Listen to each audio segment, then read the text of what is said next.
Hi గారు, welcome to our channel. ప్రస్తుతం మనతో పాటు దాము బాలాజీ గారు సీనియర్ జర్నలిస్ట్ ఉన్నారు. వాడికి వస్తే మాట్లాడదాం. సార్ నమస్కారం. నమస్తే. సార్ ఛత్తీస్గఢ్లో మావోయిస్టుల పైన ఎన్కౌంటర్ జరిగింది. అయితే ఎన్కౌంటర్లో నంబాల కేశవరావు అని ఒక మావోయిస్ట్ చనిపోవడం జరిగింది సార్. ఇతను 50 సంవత్సరాల నుంచి కూడా ఈ మావోయిస్ట్ గ్రూప్లోనే ఉన్నాడు. అయితే ఇంతకాలం అసలు ఎలా ఉండగలిగాడని చెప్పేసి ఒక ప్రశ్న. అండ్ ఇంకోటి ఏంటంటే సార్, ఇతను మావోయిస్ట్ కమిటీకి నాయకుడు. సో ఈ స్థాయి ఇంత పెద్ద నాయకుడు దొరకడం కూడా ఇదే ఫస్ట్ టైం అని చెప్తున్నారు. ఎలా పట్టుకోగలిగారు, మరి ఇతని గురించి ఏం చెప్తారు? ఆపరేషన్ కగార్లో భాగంగా నిన్న అక్కడ నారాయణపూర్ అంటారు, అంటే ఛత్తీస్గఢ్లో అబూజ్మడ్ అంటారు, దాన్ని మాడ్ అని కూడా పిలుస్తారు. అక్కడ ఒక పెద్ద ఎన్కౌంటర్ జరిగిందని, అందులో మొత్తం 27 మంది చనిపోయారని, అందులో నంబాల కేశవరావు ఆయన సెంట్రల్ కమిటీ సిపిఐ మావోయిస్ట్, సింపుల్గా మావోయిస్ట్ పార్టీ అంటారు.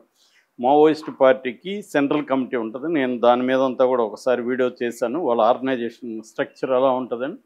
సో ఆ సెంట్రల్ కమిటీ సెక్రటరీగా ఉన్న నంబాల కేశవరావు ఆయన్ను చంపేశామని ప్రకటించారు. సాక్షాత్తు మోడీ ట్వీట్ చేశాడు, తర్వాత అమిత్ షా ట్వీట్ చేశాడు. ఈ స్థాయిలో ఒక జనరల్ సెక్రటరీగా ఉంటున్న వ్యక్తిని పట్టుకోవడం ఇదే ఫస్ట్ టైము, చంపడం ఇదే ఫస్ట్ టైము.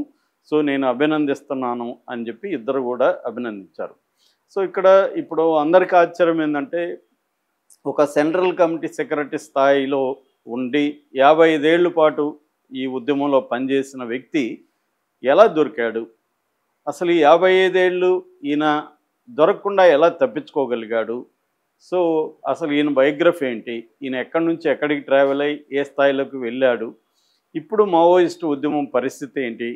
మావోయిస్టు ఉద్యమం అంతమైపోయినట్టేనా? ఎందుకంటే ఈయన ఈ స్థాయి నాయకుడు పోతే ఖచ్చితంగా మావోయిస్టు కింది స్థాయి కేడర్లో ఆత్మస్థైర్యం అనేది దెబ్బతిని వాళ్ళు సరెండర్ అయిపోయే అవకాశాలు ఉన్నాయి. సో ఈ విషయాలు మనం మాట్లాడుకున్నాం. సో నెంబర్ 1 ఏంటంటే, ఈయన 55 ఏళ్ళుగా ఉద్యమంలో ఉన్నాడు. ఈయన బ్రీఫ్గా నేను బయోగ్రఫీ చెప్తే మనకు ఈయన పరిస్థితి ఏంటి అర్థమవుతుంది. ఈయన ఎక్కడి నుంచి ఎక్కడికి ట్రావెల్ అయ్యాడు అనేది వెరీ ఇంపార్టెంట్ మనకి. సో ఈయన 1955లో జయన్నపేట అంటారు, శ్రీకాకుళం కోట బొమ్మాలనే మండల హెడ్ క్వార్టర్కి 5 కిలోమీటర్ల 6 కిలోమీటర్ల దూరంలో ఈ జయన్నపేట ఉంటుంది. ఇది ఒక స్మాల్ విలేజ్. ఈ విలేజ్లో వీళ్ళ నాన్న వాసుదేవరావు ఎలిమెంటరీ స్కూలు టీచర్, ఆయన వీళ్ళ అమ్మ లక్ష్మీనారాయణ హౌస్ వైఫ్. వీళ్ళకి మొత్తం 6 మంది పిల్లలు, 3 కొడుకులు 3 కూతుర్లు. ఇతను రెండవ వాడు నంబాల కేశవరావు. సో వీళ్ళ అన్న ఢిల్లేశ్వరరావు ఆయన కబడ్డీ ఛాంపియన్. రెండోది పోర్ట్ బ్లేయర్ పోర్టుకి ఎక్స్ చైర్మన్ కూడా ఆయన. వీళ్ళందరూ కూడా ఇప్పుడు ఆ ఊర్లో ఎవరు లేరు, ఆ ఇల్లు ఖాళీగా ఉంది.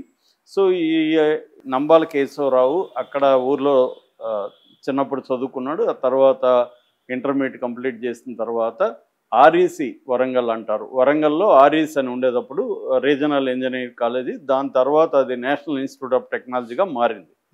సో ఈ ఆర్ఈసిలో ఇతను బీటెక్ జాయిన్ అయ్యాడు.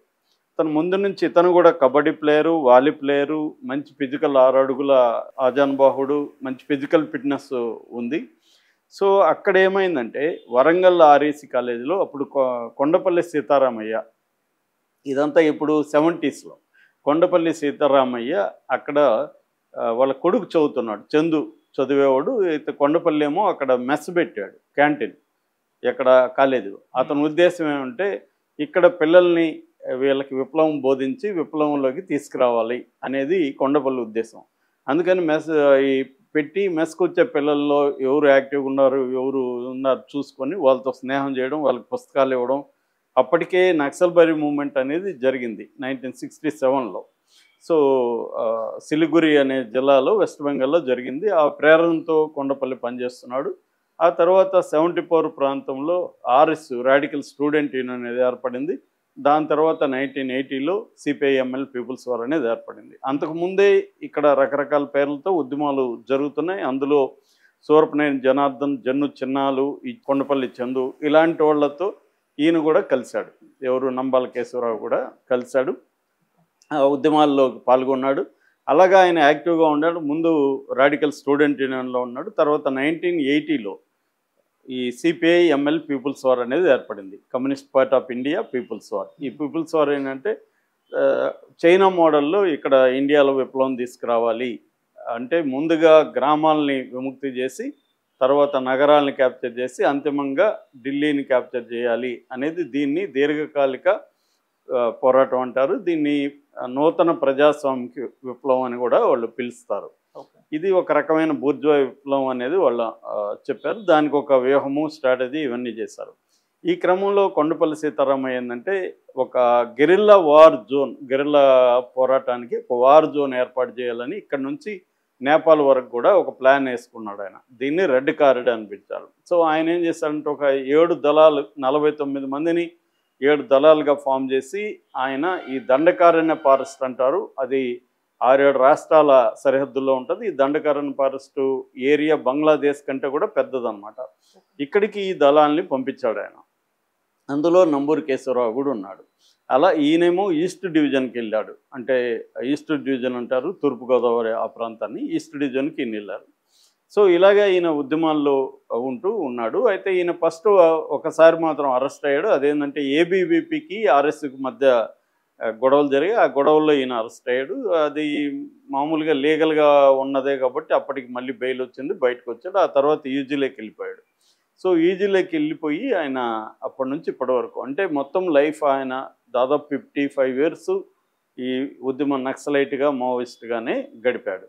సో దాని తర్వాత ఒకసారి 87 ప్రాంతంలో మద్దిలపాలెం వైజాగ్లో వచ్చినప్పుడు పోలీసులకు ఇన్ఫర్మేషన్ వచ్చింది. అప్పటికి నీజులో ఉన్నాడు. ఈయన పట్టుకోవడానికి కొంతమంది పోలీసులు వెళ్ళారు, పట్టుకున్నారు కూడా. కానీ ఈయన బలంగా ఉన్నాడు కాబట్టి దృఢంగా వాళ్ళని విదిలించేసి వాళ్ళని బెదిరించి బయటికి పారిపోయాడని కూడా చెప్తారు.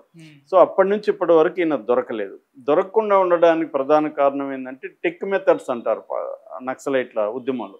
టెక్ మెథడ్స్ అంటే వాళ్ళు కొన్ని స్ట్రిక్ట్గా కొన్ని రూల్స్ ఫాలో అవుతారు. శత్రువు అంటే పోలీస్ కావచ్చు, మిలిటరీ కావచ్చు. శత్రువు నుంచి తప్పించుకోవడానికి టెక్ మెథడ్స్ ఫాలో కావడం అనేది వెరీ ఇంపార్టెంట్. అది జాగ్రత్తగా ఈయన ఫాలో అవ్వడం అనేది నెంబర్ 1. నెంబర్ 2 ఏంటంటే ఎక్కువగా ఈయన మిలిటరీ యాంగిల్లో బాగా ఎక్స్పర్ట్. ఈయన అప్పట్లో early 90s, late 80s ప్రాంతంలో శ్రీలంకలో ఎల్టీటీ మూమెంట్ బలంగా ఉండేది. ఎల్టీటీకి మూమెంట్కి ఇక్కడ పీపుల్స్ వారికి సంబంధాలు ఏర్పడ్డాయి. ఈవెన్ కేజీ సత్యమూర్తి కూడా నేను జాఫ్నాలో మరణించానని ఒక పోయం రాస్తాడు. అంటే జాఫ్నాకి వెళ్ళారు కొంతమంది, ఇక్కడ నుంచి వెళ్ళారు. వీళ్ళు అక్కడికి వెళ్ళి ఆ జాఫ్నాలో ఉండే ప్రధానమైన నాయకులకంతా వీళ్ళు మార్క్సిజం బోధించారు. దానికి బదులుగా వాళ్ళు ఇక్కడికి వచ్చి మిలిటరీ ట్రైనింగ్ ఇచ్చారు. ఎందుకంటే అది కన్వెన్షనల్ ఆర్మీ, మిలిటరీలో ఎక్స్పర్టైజ్ ఉంది వాళ్ళకి. సో వాళ్ళు వచ్చి ఇక్కడ పీపుల్స్ వాళ్ళకి ట్రైనింగ్ ఇచ్చారు. అలాగే ఈయన కూడా ట్రైన్ అయ్యాడు వాళ్ళ దగ్గర. సో ఈయనకి ముందు నుంచి కూడా ఫిజికల్ వ్యవహారాల నాలెడ్జ్ ఎక్కువ కాబట్టి ఈయన దాంట్లోనే ట్రైనింగ్ బాగా అవ్వడం, గెరిల్లా వార్ఫేర్ని అర్థం చేసుకోవడం, ఈ వెపన్స్ మీద ఐఈడి అంటారు కదా, ఇంప్రొవైజ్డ్ ఎక్స్ప్లోజివ్ డివైసెస్, మందు పాత్రలు కావచ్చు, క్లేమోర్ మైన్స్ కావచ్చు, వీటి మీద పట్టు సంపాదించడం అనేది ఈయన చేశాడు. ఆల్రెడీ ఈయనది ఇంజనీరింగ్ బ్రెయిన్, అది కూడా మనం అర్థం చేసుకోవాలి.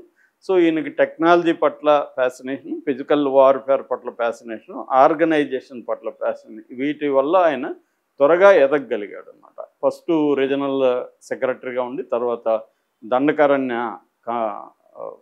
సెంట్రల్ మిలిటరీ కమిషన్, సిఎంసి అంటారు. సెంట్రల్ మిలిటరీ కమిషన్ అంటే ఈ నక్సలైట్ ఉద్యమం ఎన్ని రాష్ట్రాల్లో ఉంటే అన్ని రాష్ట్రాల్లో కూడా ఈ మిలిటరీకి సంబంధించిన ట్రైనింగ్ కానీ, ఆయుధాల కొనుగోలు కానీ, ఆయుధాల తయారీ కానీ, ఎవరైనా అటాక్ చేయాలంటే ప్లాన్ కానీ, ఇవన్నీ కూడా ఈ మిలిటరీ కమిషనే చూసుకుంటుంది అన్నమాట. అతిపెద్ద బడ్జెట్ కూడా మిలిటరీ కమిషన్కి ఉంటుంది. ఎందుకంటే ఈ మావోయిస్టులు ఎక్కువ ఖర్చు పెట్టేది దేనికంటే నెంబర్ 1 ఆయుధాల కొనుగోలు, నెంబర్ 2 ఆరోగ్యం. ఈ రెండింటి మీద ఎక్కువ ఖర్చు పెడతారు వాళ్ళు. ఎందుకంటే అనారోగ్యం కూడా వాళ్ళని వెంటాడుతుంది. పైగా ఎక్కడంటే అక్కడ ట్రీట్మెంట్ తీసుకోలేరు కాబట్టి 2003లో అలిపిరిలో మనకు తెలుసు చంద్రబాబు మీద అటాక్ జరిగింది. దీన్ని క్లేమోర్ మైన్ అటాక్ అంటారు. అది కెమెరా ఫ్లాష్ ద్వారా పేల్చాలి. కెమెరా ఫ్లాష్ ఒకసారి పనిచేసింది, పేలింది, రెండోసారి పనిచేయలే. అందుకని చంద్రబాబు రెండోసారిగానే పేలుంటే ఆయన చనిపోయేవాడు. అది ఫెయిల్ అయిపోయింది. సో దాన్ని కూడా ఆర్గనైజ్ చేసింది ఈయనే. అట్లాగే 2008 ఫిబ్రవరిలో ఒడిస్సా దగ్గర బలిమెల అటాక్ అంటారు. బోట్లో ఈ గ్రేహౌండ్స్ వాళ్ళు వెళ్తుంటే ఆ బోట్ని మీద కాల్పులు జరిపి చంపేశారు. 37 మంది గ్రేహౌండ్స్. అప్పట్లో అది పెద్ద అటాక్ అనమాట. దానికి ఈయన కారణం. 2010లో చింతల్మాడ్ యాంబుష్ అంటారు. ఇది దంతెవాడ ఛత్తీస్గఢ్లో జరిగింది. ఇక్కడ సిఆర్పిఎఫ్ జవాన్లు 76 మంది చనిపోయారు. అతిపెద్ద మిలిటరీ యాక్షన్, దీన్ని కూడా ఈయన డిజైన్ చేశాడు. అట్లాగే 2013లో జీరంఘాటి అటాక్ అంటారు. ఇందులో కాంగ్రెస్ వాళ్ళు వాళ్ళ పార్టీ వాళ్ళు మహేంద్ర కర్మ, నందకుమార్ పటేల్ ఇలాంటి వాళ్ళు చనిపోయినారు. 27 మంది చనిపోయారు. 2018లో అరకులో కిడారి సర్వేశ్వరరావు టీడీపీ ఎమ్మెల్యే, అతను కిడ్నాప్ చేసి చంపేశారు. శివేరి సోమ అనే అతను కూడా ఇదయ్యాడు. తర్వాత 2019లో గడ్చిరోలి అటాక్, 15 మంది C60 కమాండోస్ అంటారు వాళ్ళని చంపేశారు. తర్వాత 2019లోనే దొంతవాడలో ఎమ్మెల్యే బీజేపీ భీమా మండలి అనే +4 మిలిటరీ కమాండర్స్ వీళ్ళని కూడా చంపేశారు. ఇలాగా అతిపెద్ద మిలిటరీ యాక్షన్స్ కూడా ఈయన ఆధ్వర్యంలోనే జరిగింది. అయితే ఇందాక చెప్పినట్టుగా ఆయన స్ట్రిక్ట్గా ఉండడం, తర్వాత 3 లేయర్ సెక్యూరిటీ, దాదాపు అడవిలో ఉంటే ఆయన చుట్టూ ఒక 50 నుంచి 100 మంది మావోయిస్టులు కాపలా ఉంటారు. 3 లేయర్ సెక్యూరిటీ ఉంటుంది ఆయనకి. అలాగా ఉన్నాడు. అయితే ఇప్పుడు ఎలా పట్టుకున్నారంటే, మనకు తెలుస్తున్న బయట వాళ్ళు చెప్తున్నది ఏమంటే, మాకు ఇన్ఫర్మేషన్ వచ్చింది పలానా చోట వీళ్ళు CC కమిటీ, పాలిట్ బ్యూరో కమిటీ, వీళ్ళు PLGA అంటే పీపుల్స్ లిబరేషన్ గెరిల్లా ఆర్మీ, వీళ్ళంతా సమావేశం అవుతున్నారు, మేము అటాక్ చేసాం. ఇది సేమ్ 30 ఏళ్ళకి చెప్పే స్టోరీనే చెప్తున్నారు. 30-40 ఏళ్ళకి ఇదే కథ చెప్తారు.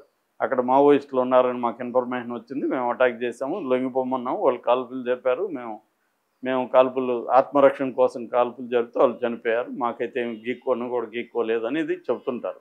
అదే స్టోరీ చెప్పారు ఇక్కడ. కానీ చాలామంది చెప్తున్నది ఏంటంటే, ఈయన ఆల్రెడీ 70 ఏళ్ళ వ్యక్తి అడవుల్లో పోయి తిరిగే పరిస్థితి ఉండదు.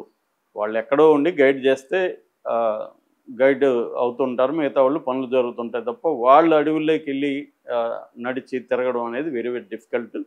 ఈయన యాక్చువల్గా ఈయనకి హెల్త్ సరిలేక ఒరిస్సాలో ఒక దగ్గర ట్రీట్మెంట్ తీసుకుంటుంటే వాళ్ళకి ఇన్ఫర్మేషన్ వచ్చి ఆయన పట్టుకొని చంపేసి ఇక్కడికి ఈ అకౌంట్లోకి వేసేసారు అనేది ఒక వార్త. ఇదే కొద్దిగా బిలీవబుల్గా ఉంది, ఎందుకంటే ఈయన 55 పుట్ట అంటే ఇప్పుడు 70 ఏళ్ళు. సో ఈ 70 ఏళ్ళ వయసులో ఆయన పోయి అడవుల్లో తిరుగుతున్నాడు అనేది కొంత నమ్మడానికి కష్టంగా ఉంది. ఎందుకంటే మావోయిస్టులలో వెటరన్స్ అంటారు వీళ్ళని. 65 ఏళ్ళు దాటిన తర్వాత వెటరన్స్గా వీళ్ళని గుర్తించి వీళ్ళని వేరే చోట ఎక్కడో పెట్టేసి వాళ్ళ సలహాలు, వాళ్ళ బాడీ, తర్వాత మైండ్ ఇది యాక్టివ్గా ఉన్న దాన్ని బట్టి వాళ్ళ కాంట్రిబ్యూషన్ అనేది పార్టీ తీసుకుంటుంది తప్ప వాళ్ళు యాక్టివ్గా ఫీల్డ్లో ఉండి అడవుల్లో తిరిగి గైడ్ చేయడం అనేది వెరీ డిఫికల్ట్. ఉండొచ్చు, లేదని కాదు, బట్ వెరీ డిఫికల్ట్. సో ఏదేమైనా ఆయన పట్టుకొని వచ్చి ఇక్కడ కాల్ చేశారనేది ప్రధానంగా చెప్తున్నారు. ఏదేమైనా వాళ్ళు సాధించడం మాత్రం గవర్నమెంట్ వైపు నుంచి ఇది పెద్ద విజయంగా వాళ్ళు సెలబ్రేట్ చేసుకుంటున్నారు. పైగా ఈయన మీద 2 కోట్ల డబ్బులు ఉంది. ఈయనకి మధ్యలో పెళ్ళయింది, ఆమె కూడా చనిపోయింది. ఆమె పేరు రాజే కాంగే అని ఒక ట్రైబల్ ఉమెన్, గడ్చిరోలి ఆమెదు. అయితే ఆమె చనిపోయింది ఎలా అనే దానికి రకరకాల ఇది చెప్తున్నారు. అనిత అనే పేరు కూడా ఉంది ఆమెకి.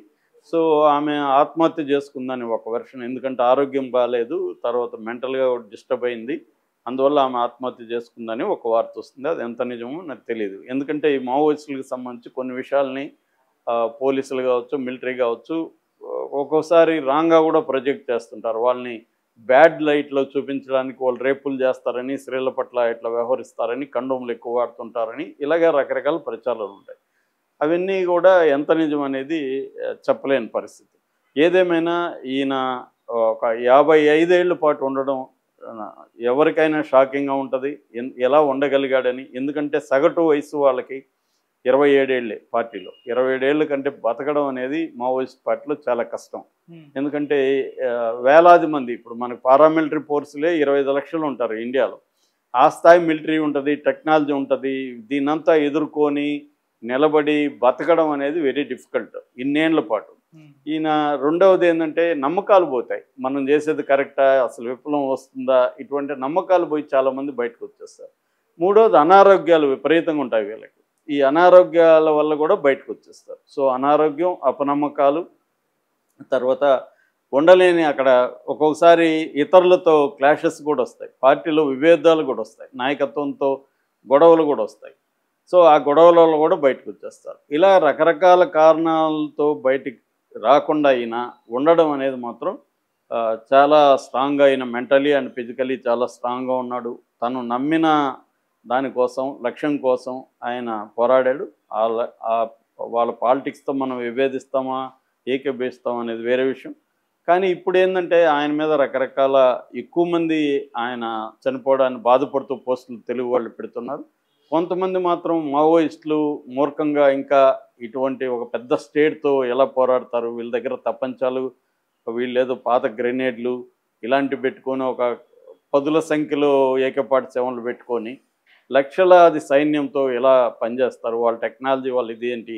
రెండోది వీళ్ళకి ఏ సమూహాలు కూడా హెల్ప్ చేయట్లేదు, ప్రజల్లో మద్దతు పోయింది. దళితులు లేకపోతే మిగతా సమూహాలు ఎవరు వెళ్తలేరు.